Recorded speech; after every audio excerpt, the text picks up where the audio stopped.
Bharatiya Janata party MNREGA की ओर से हेमंत सोरेन सरकार पर आदिवासी नेता सूर्य हांसदा का फर्जी एनकाउंटर और आदिवासी रैयत जमीन छीनने की साजिश व मनरेगा प्रखंड कार्यालय में भ्रष्टाचार के खिलाफ प्रखंड स्तरीय आक्रोश प्रदर्शन किया गया, जिसका अध्यक्षता भाजपा मंडल अध्यक्ष मनदीप कुमार गुप्ता ने किया।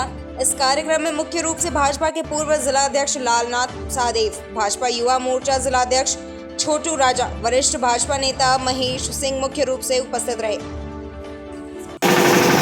प्रखंड के अध्यक्ष महोदय के अध्यक्षता में हो रही इस कार्यक्रम को आए हुए सभी कार्यकर्ता, हमारे वरिष्ठ नेता, हमारे भाई बहन जो हमारे बीच उपस्थित हैं, सबको धन्यवाद देते हुए मैं अपनी बातों को रखना चाहता हूं।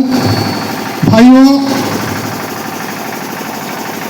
बहुत गलती तो हम और हमारी जनता की है, जो ऊपर में हमने जिसको वोट दिया आज वो अपना शासन करने का तरीका आपको बता रहा है। भाइयों, वोट देते समय 5 साल में मौका मिलता है लोकतंत्र में राजा बनाने के लिए, और उस क्रिया में हम 200, 400, 500 में बिक जाते हैं। उसका प्रतिफल आज आपके सामने है। एक सामाजिक कार्यकर्ता हांसदा जी, जिनका इनकाउंटर कर दिया जाता है, और फर्जी इनकाउंटर, जो बराबर चुनाव लड़ता था, आम लोगों के बीच रहता था, गरीबों की सेवा करता था, अगर उनके आचरण में कहीं कमी थी तो उसका हत्या करना नहीं, इनकाउंटर करना। इनकाउंटर तो उन लोगों का किया जाता है जो समाज के विरुद्ध चलते हैं, जो समाज का रास्ता दिखाने वाले व्यक्ति को आप हत्या कर दिए और इनकाउंटर दिखा दिए, उनको क्रिमिनल बना दिए। ये सरकार चंद नौकरशाहों के बीच बिकी हुई है, ये स्पष्ट कहना है हमारा। हम तो देखते हैं आज आप, ये हम जैसे लोग जब कार्यालय में जाते हैं तो खुलेआम घूस की व्यवस्था नहीं किए तो आपको काम नहीं होगा। ऐसी स्थिति हर ब्लॉक पूरे झारखंड में पर्याप्त है, और हम लोग क्या कर सकते हैं, क्योंकि राजा ही सुन नहीं रहा है, राजा ही कान बंद किए हुए है, और राजा को सुनाना यही लोकतंत्र में हम लोगों को ऐसी पब्लिक के बीच जाकर कहना, और कार्यालयों के बीच में जहां पदाधिकारी बैठते हैं। भाइयों, मैं आपको बता दूं, आप हमारे बहुत गरीब निम्न स्तर कहिए, जो आर्थिक रूप से निम्न हैं, उन लोगों के लिए मैं बता रहा हूं कि हमने भी अभी हाई कोर्ट से रसीद कटवाने का ऑर्डर लाया, उस पर भी 1 साल तक घूमता रह गया। कंटेम्प्ट ऑफ कोर्ट किया, जब कोर्ट ने उनको जेल भेजने के लिए सीओ को कहा, तब जाके वो हमारा चालान काट के दूसरे रसीद काट कर आगे पहुंचाए। ये स्थिति है आपके झारखंड की। आपका रसीद कौन काटेगा?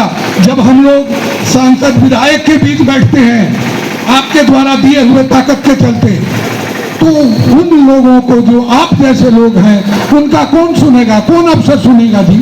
कोई नहीं सुनने वाला है। आप यहाँ मनरेगा में है ना, मनरेगा ही नहीं पूरे झारखंड में इससे भी बदतर स्थिति है। आप गौर करेंगे, कोई किसी छोटा आप अपना कोई सर्टिफिकेट बनाने के लिए आप चले आए ब्लॉक में, उसके बाद आपको महसूस होगा, अब पहले तो किसी 4th ग्रेड कर्मचारी को 10, 20, 50 रुपया दिया जाता था, अब तो वो भी 500 से नीचे नहीं मानता है। तो पदाधिकारी तो छोड़ दीजिए। अभी मंच के माध्यमों से चाहे किसानों की बात करें, नौजवानों की बात करें, महिलाओं को बात करें, हमारे पूरे झारखंड वासियों के लिए अनेकों तरह का वादा किया गया कि हम किसानों के लिए, जो हमारे किसान भाई हैं, जिस जमीन पे हल रखेंगे वो जमीन का मालिकाना हक होगा। हमारे महिलाएं जो है हमारे राज्य में सुरक्षित रहेंगे। हमारे नौजवान साथी हैं युवा साथी है, पढ़े लिखे जो है, उन लोगों को 5 लाख रोजगार दिया जाएगा।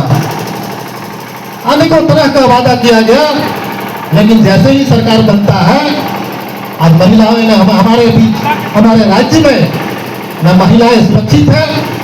हम किसान की बात करें, आज जो हमारा आक्रोश रैली है खास करके किसानों को लेकर है। आप सब जानते हैं कि रांची में नगरी में जो है सो रिम्स 2 का बनाने का सरकार आह्वान किया गया है।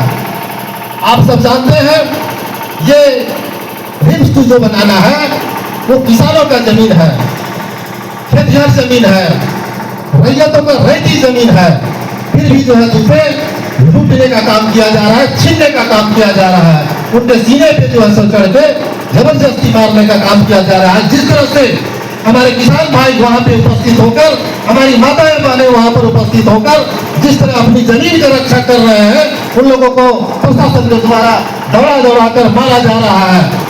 हम पूछना चाहते हैं वैसे सरकार से, जो आदिवासी हितैषी सरकार से, दलित जो सरकार है, आपने जो वादा किया था आज किसके इशारे पे आप लाठी बरसा रहे हैं? आप सबको बताना चाहेंगे कि आज सूर्य हांसदा जी वैसे व्यक्ति थे जो आज अनाथ बच्चों को 400-500 बच्चों को अपनी देख रेख में अपने बदौलत उन लोगों का पढ़ाई लिखाई और रुकने का रहने का काम किया करते थे। आज वैसे सूर्य हांसदा जी को आज जो है एनकाउंटर करके मार दिया गया। हम पूछना चाहते हैं सरकार से, अगर सूर्य हांसदा जी आतंकवादी था, उग्रवादी था, जब गलत आदमी था, तो आपने उस 2014 में, 2019 में, 2024 में चुनाव लड़े, उस समय आप पास में हुए थे। आज 3 बार जो चुनाव लड़ा जो व्यक्ति, आज उस व्यक्ति को आज बताया जाता है कि ये आतंकवादी है, उग्रवादी है, इस उग्रवादी का मार दिया जाता है, एनकाउंटर कर दिया जाता है। ये सोचनीय विषय है, बताया जाए आप सबसे। मैं पूछना चाहता हूँ